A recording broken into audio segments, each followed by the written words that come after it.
So, Cancer, Sun, Moon, Rising, and Venus signs, kamusta po kayo? Sana po nasa mabuti kayong kalagayan. Welcome back po sa Star Tarot. Kung bago kayo rito, welcome din kayo. Thank you sa inyong support. I truly appreciate it. God bless you all. Cancer, pauna mensahe po ninyo ay 12, Privileged Lady, napakaganda. Yung energy na to, Cancer, that represents wealth. We have number 12, 1 plus 2 is 3, and 3 represents wealth. That symbolizes wealth, no? Kaya maaaring may mga kaperahan parating dito sa inyo, Cancer. May mga opportunity dito na pagkakaperahan ninyo. May mga opportunity dito wherein papasok ang prosperity and abundance and financial success sa inyo dito, Cancer. So, go for it, no? Go for it. When there is an opportunity that knocks on your door, take advantage of that, no? I-consider ninyo agad. Kasi, yung mga opportunities naman yan, pumapasok, dumadating sa buhay natin. It's because they are meant for us, no? Kaya maaaring ito na yon, yung opportunity na yan. That is for prosperity and abundance. What else? We have 18 child. Ayan. Some of you are welcoming a new baby dito, Cancer. If it's not you giving birth, no, maaring yung person ninyo. Maari din naman na hindi ninyo person, hindi kayo, maaring kamag-anak ninyo, maaring kaibigan ninyo, no, maaring anak ninyo, no, depende sa inyong sitwasyon. But a new baby is coming in dito sa iba sa inyo. This could also be a new beginning energy, no, Cancer. So maaring may mga bagong sitwasyon kayong papasukin, may mga bagong experience ditong ma-encounter ninyo. You're going to enter a new path sa buhay ninyo, new chapter sa buhay ninyo, maaring ganon, ano? Maaari din na meron ditong siguro mapapasok na sa pag-aasawa, papasok na sa pagbuo ng pamilya, no? Cancer, so good luck. Beautiful, may gift. Ayan. So, ang iba sa inyo dito siguro may mga achievements sa buhay na makakamit. Kaya maaaring meron dito magre-regalo sa inyo. May accomplishments, maaaring ganoon. This could be tangible or non-tangible na gift, no? So, this could be material gift talaga matatanggap ninyo. For some reason, may magre-regalo talaga sa inyo. Maaring kaperahan din yan na ibibigay sa inyo. That is also maaring din yan, opportunities, no? Opportunities, different opportunities depende sa inyong sitwasyon na maaring dumating din sa inyo. But definitely this is kind of precious, no? Napakakintab ng regalo. So parang golden opportunity siguro ang parating sa inyo dito, Cancer. So good luck po.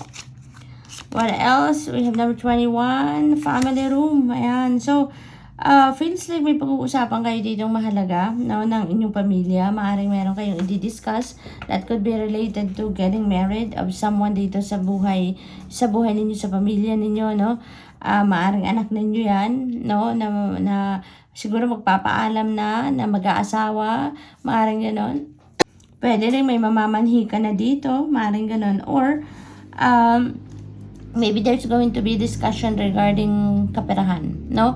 Negosyo, or how you're going to manage your money, maaring ganon. Or merong pagkakagastusan, no? Maaring ganon. Since a privileged lady also could represent someone young sa pamilya, maaring siya din yung siguro, siguro anak nyo yan na medyo siguro naging independent na siya. Hindi na siya nakatira sa inyo, hindi na siya nakatira sa ancestral home ninyo. So, maaring umalis na yan, and now parang siguro she or he is going to pay a visit sa pamilya. Maaring ganun, kaya may pagtitipon, no? Maari din na meron lang ditong simpleng okasyon sa pamilya na you're going to celebrate, intimate lang ang celebration, maaari din gano'n, ano? Maaari din na meron si privileged lady energy, maaring meron tong i-discuss with you, no? Or with the whole family, no? So, maaring ang iba talaga dito, napipick up ko dito, parang merong magpapakasal na, may meron ng mag-aasawa, at maaring yun ang ipagpapaalam sa pamilya, no? What else? We have number 32, despair. Yan. So, maybe may issue ang iba sa inyo dito sa trabaho, sa pera, sa relationship, maaaring ganon, ano. But you know, Cancer, number 32 yung card na to. So, this is number 5.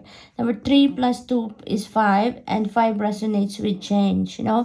Kaya, most likely, kung ano man ang problema dito ni Cancer, huwag kayong mag-alala. This is going to fade away, no? This is going to fade away as soon as possible, no? Kaya, huwag kayong mag-alala dito. Do not despair. Do not lose hope. No, don't dwell on the problem itself and instead mag-isip kayo kung ano ang magagawa ninyo para masolusyonan ang problema na to. Maaari din na ang iba sa inyo dito, yan ang pag-uusapan. Kung ano ang issue ninyo dito, yan ang pag-uusapan ng buong pamilya. No? So that could be issues sa relationship ninyo with your person or issues sa trabaho, sa source of income, maaring ganon, no? Maaring may nawalan dito ng trabaho din, maaring ganon.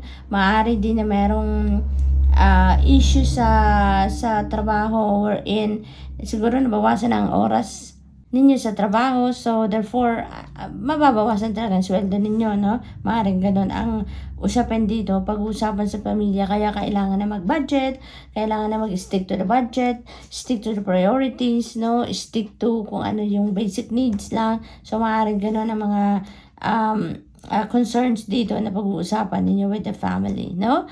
But just in case, no, ang sitwasyon ng iba sa inyo dito regarding trabaho, na kulang na kayo ng oras, there are opportunities coming in. Remember, Cancer, merong perang parating, merong opportunity na parating dito. So that opportunity could be an opportunity of a job, new career, or business, opportunity. So, maaring ito yung sagot dito sa despair energy, no, Cancer? Ayan, so we have courthouse and we have thief. Ayan, so for some of you, dito, Cancer, maybe you are dealing with the court system, no? Maaaring meron kayong issue talaga. Ang na-pick up ko dito, issue sa trabaho, no? Maaaring meron kayong issue sa trabaho na siguro meron kayong mga karapatan sa trabaho na hindi binibigay sa inyo. Maaaring na-lay off kayo dito ng hindi tama, no? Hindi according sa batas, mga ganun. Kaya siguro yan din ang pinaglalaban ninyo sa korte. Maaaring ganun. And maaaring yung perang parating sa inyo dito, babayaran kayo. No, maaring babayaran kayo ng employer ninyo dito. So, maaring pinanalo ninyo dito ang nirereklamo ninyo kung ano ito sa employer, and maaring maatasan siya or yung decision siguro ng korte, kailangan niyang bayaran kayo. So, maaring yung perang ito ay manggagaling dyan, no? For some of you.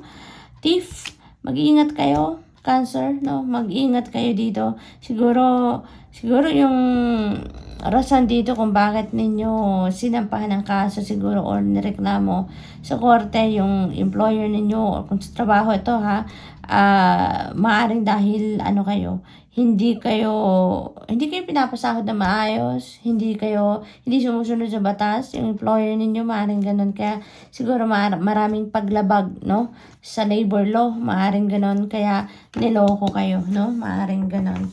And then, tingnan natin kung ano final message niyo dito, Cancer.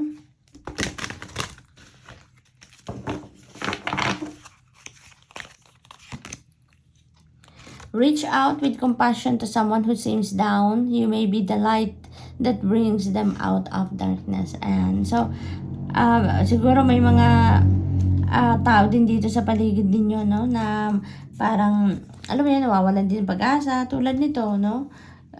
Yung despair energy na to. So, maaaring meron kayong mga tao sa paligid ninyo, kamag-anak ninyo siguro, mga ganong kaibigan, na down din ang bang energy nila, no?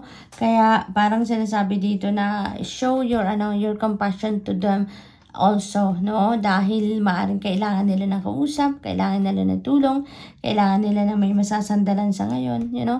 Kailangan nila na mag-inspire sa nila, magbo-boost ng kanilang confidence, maaaring ganon. So that could be your mission sa ngayon, Cancer. So good luck and thank you for watching. Love and light. Namaste. Hello, Scorpio, Sun, Moon, Rising, and Beginner Signs. Kamusta po kayo? Sana po nasa mabuti kayong kalagayan. Welcome back po sa Star Tarot. Kung bago kayo rito, welcome din kayo. Thank you sa inyong support. I truly appreciate it. God bless you all po. Unang mensahe ni Scorpio. 34 occupation. So some of you dito Scorpio, maybe you are enjoying what you're doing sa trabaho. Maybe you're doing what you love to do. So that's really beautiful. Maaari din naman nag-a-apply kayo ng trabaho, naghahanap ng trabaho sa Scorpio. And maybe, no, swertehin kayo ngayon, makukuha nyo kung ano yung gusto ninyo or makukuha ninyo kung ano yung dream ninyong trabaho, no? So that is also possible. Message of concern. Maaaring ang iba sa inyo dito, merong matatanggap na email, tawag, letter, maaaring ganon. That could be related to work, no? Maaaring related dito sa work situation, maaaring ganon, na ipag-aalala ninyo dito. Number 22, official person. Maybe you're going to be dealing with official person, no? Maaaring ano to, maaaring opisyal ng gobyerno, maaaring mga mataas na posisyon ang hinahawakan nito sa trabaho, no, sa kumpanya, sa gobyerno, maaaring ganon. Maaari din na military ang datingan nito, no? So, maaaring nasa military siya or maaaring nasa pulisya siya, maaaring ganon din, no? Meron din ako napipick up na lawyer, kaya maaaring iba sa inyo dito is going to be dealing with lawyers, no? Baka hindi kayo, baka kayo yung lawyer, no? Or nag-aaral maging lawyer, maaaring ganon, Scorpio. We have bad health. Ayan, number 31, Scorpio, parang pagod kayo lagi, no? Maaring pagod kayo lagi sa trabaho. Maaring pag-uwi ninyo, exhausted na kayo physically and mentally, no, from work. Kaya, this is a heads up for you. This is a warning for you, Scorpio. Na it's about time na kailangan na ninyong alagaan ang inyong sarili. Okay? So, maybe ang iba sa inyo kasi dito may mga nararamdaman ng discomfort sa katawan, no? And that is a heads up already. That is your body giving you a heads up. That is your body calling your attention na kailangan na ninyong alagaan ang inyong sarili. Okay? Pay attention to your health, dun sa kung ano ang kailangan ninyong gawing pag-aalaga, no? Maring ito yon, no? Heads up ito para sa inyo para maiwasan na magkasakit kayo, okay? Scorpio, simulan nyo na ngayon ang pagsa-self-care, okay? Maari kasi na may mga pananakit na ng katawan dito nararamdaman ng iba sa inyo. So, kung may discomfort na kayong nararamdaman, no, take action towards that. Okay? Pay attention to that. Wag na ninyong hintayin na lumala pa. Wag na ninyong hintayin na mas madamay pa ang iba pang parte ng katawan ninyo, no? Before kayo mag-take action, no? Before ninyo alagaan ang inyong sarili. So, taking care of yourself should be your first priority, hindi ba, Scorpio? Kasi, kung maganda ang pakiramdam ninyo, healthy kayo, you're on top of your health, ay nako, kahit ang dami-dami ninyong gagawin, kayang-kaya ninyo yan because malakas kayo, healthy kayo, no? You will be on top of your game. Kaya, always prioritize your well-being, no? Always prioritize your health, okay? So, ayun, maaaring may mga sinisip na nga sa inyo dito, inuubo, maaaring ganon, kaya pay attention to your to your health, okay? Alagaan na ninyo ng extra ngayon ang inyong katawan. Coffin, yan, this is ending and beginning energy. So, meron ditong mga magtatapos, meron kayong mga sisimulan, no? Or maaring tapos na, no? Maaring tapos na to. So, most likely, yung iba sa inyo dito ay siguro nanggaling na kayo sa sakit, no? Scorpio, maaaring nanggaling na kayo sa sakit and maybe you are on the recovery stage na. That is for some of you, no? So, maaaring ganun ang ganap or siguro meron kayong mababalitaan dito na may mga kamag-anak siguro kayo, no? Mahal ninyo sa buhay, no? Kaibigan siguro na merong iniindang sakit. Maaaring ganun din ang ganap dito for some of you, no? For others of you, there could be situation dito wherein nag-end na. That could be trabaho. Maaring meron nang natapos na kontrata dito sa trabaho or natapos na project. Maaring ganon, no? At magsisimula na kayo ng panibago. Expectations. Ayan, most likely you are about to start another endeavor. Or you're going to start another project, bagong kontrata, maaring ganon. Kaya, you are setting siguro your expectations dito sa bagong gagawin ninyo, sa bagong endeavor ninyo, no? So, maaaring ganun ang ganap dito for some of you.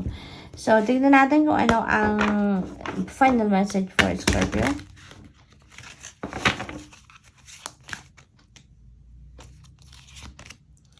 Let go and let God. He's had a plan for you all along. Ayan. So, release. Releasing. Merong releasing energy dito for some of you, Scorpio. Huwag na nating ipilit kung ano ang gusto natin. Huwag na nating isiksik kung ano yung gusto nating mangyari or gusto nating maging outcome ng ating mga ginagawa, no? But instead, let's surrender. Let go the control and let God do the work for you, no? Yung ganon. Anyway, kung ano man ang gusto niya, yun din naman ang mangyayari, di ba? There are so many things, no, that are beyond our control. Kaya, pagdating sa mga ganyan sitwasyon, alam nyo naman, mararamdaman nyo naman yan, Scorpio, if kung ang ginagawa ninyo is meant to happen. Because, smooth sailing ang lahat, hindi ba? That's meant to happen talaga. But if not, no, medyo nahihirapan, maraming challenges, maraming delays, maraming blockages, that is a signal already that you need to surrender na. You need to offer kung ano man ang ginagawa ninyo sa Divine Universe, no? So, good luck, Scorpio. That's all I have for you for today. Thank you for watching. Love and light. Namaste. Hello, Pisces, Sun, Moon, Rising, and Venus signs. Kamusta po kayo? Sana po nasa mabuti kayong kalagayan. Welcome back po sa Star Tarot. Kung bago kayo rito, welcome din kayo. Thank you sa inyong support. I truly appreciate it. God bless you all po. Tingnan natin ang mga messages ninyo for today. Pisces, we have message. Ayan. So, may correspondence kayong marireceive dito. It could be a letter, email, tawag, text, maaring mga ganon ang ganap. No? May announcement siguro na marireceive ang iba sa inyo dito, Pisces. That could be related to any area of life. No? We have male, female. This could be you ngayon, Pisces. No, maaring kayo yung magsasend ng sulat. Kayo yung may papadala ng sulat, papadala ng notice, maaring ganun. Or kayo nga ang makaka-receive nito. 35, pathway. Ayan. So, parang meron kayong bagong path na tatahakin dito, Pisces. Maybe you are heading towards a new path sa buhay ninyo. You're entering a new situation, entering a new chapter in your life dito, Pisces, no? That could be that could be something na siguro matagal na ninyong minimithi ito, matagal na ninyong pangarap ito, maaring matagal na ninyo itong fantasy ninyo ito, and now it's no longer fantasy, it's no longer a plan, it's no longer dream, but you are going to take action towards this, no? Maaaring gagawa na kayo ngayon ng mga practical steps para maisakatuparan nyo na yan or madala na ninyo ang mga pangarap ninyo sa inyong realidad. So maybe you're going to start now, no? You're going to start moving towards that, yung mga ganon. Kaya may mga pagbabagong mag-unfold dito sa buhay ninyo, Pisces. So that's really beautiful. What else? We have journey, travel, no? Magta-travel si Pisces. This could be long distance travel. Maraming bagaheng dala ang lalaki dito sa card. Kaya most likely, siguro magtatagal kayo kung saan man kayo papunta or malayo yung pupuntahan ninyo, no? So that could be international travel. Maaring magmamigrate ng iba sa inyo. Maaring doon na magtatrabaho, no? Maaring ganon. Maaring doon na kayo titira talaga, no? Kaya marami kayong bagahe dito, Pisces. This could be a road trip. This could be a travel by air, no? Maaring ganun din ang ganap. Maaring may matanggap kayo ditong nasulat, maaring maiimbitahan kayo, maaring ganun. Or siguro yung sulat na to, that is that is your go signal na you are going na kung saan man kayo papunta. Maaring yan, maaring visa ninyo yan, maaring natataka na ang passport ninyo at paalis na kayo, maaring ganon. Maaari din na travel documents parating sa inyo, maaring yan na lang ang hinihintay ninyo and you are ready to go. Maaari din na yan ay job offer, no? So maaring nabigyan na kayo ng offer sa ibang bansa, no? Maaring ganon. So good luck sa inyo, Pisces. We have 31, bad health. And so, Ang iba sa inyo dito, no, siguro nakakaramdam na ng discomfort sa katawan, no? Dahil siguro in the past, maaaring lagi kayong busy, marami kayong ginagawa, hindi na ninyo naaalagaan ang inyong sarili, ano? You can't give yourself attention, no? Maaaring ganon. Lalo-lalo na sa kalusugan.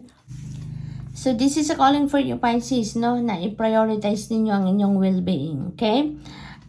Kasi maaari may sipol, may ibo, may sakit ng ulo, maaari may gano'n ang nararamdaman ng iba sa inyo dito, Pisces. Maaari din na nai-stress ang iba sa inyo dito, no? Maaring malayong iniisip lagi, malalim ang iniisip, maraming pinaplano, no? Maaring gano'n kaya may stress na kayong nararamdaman, okay? What else for Pisces? We have distant horizons. You're definitely going to travel. Dito yun na napipick up ko.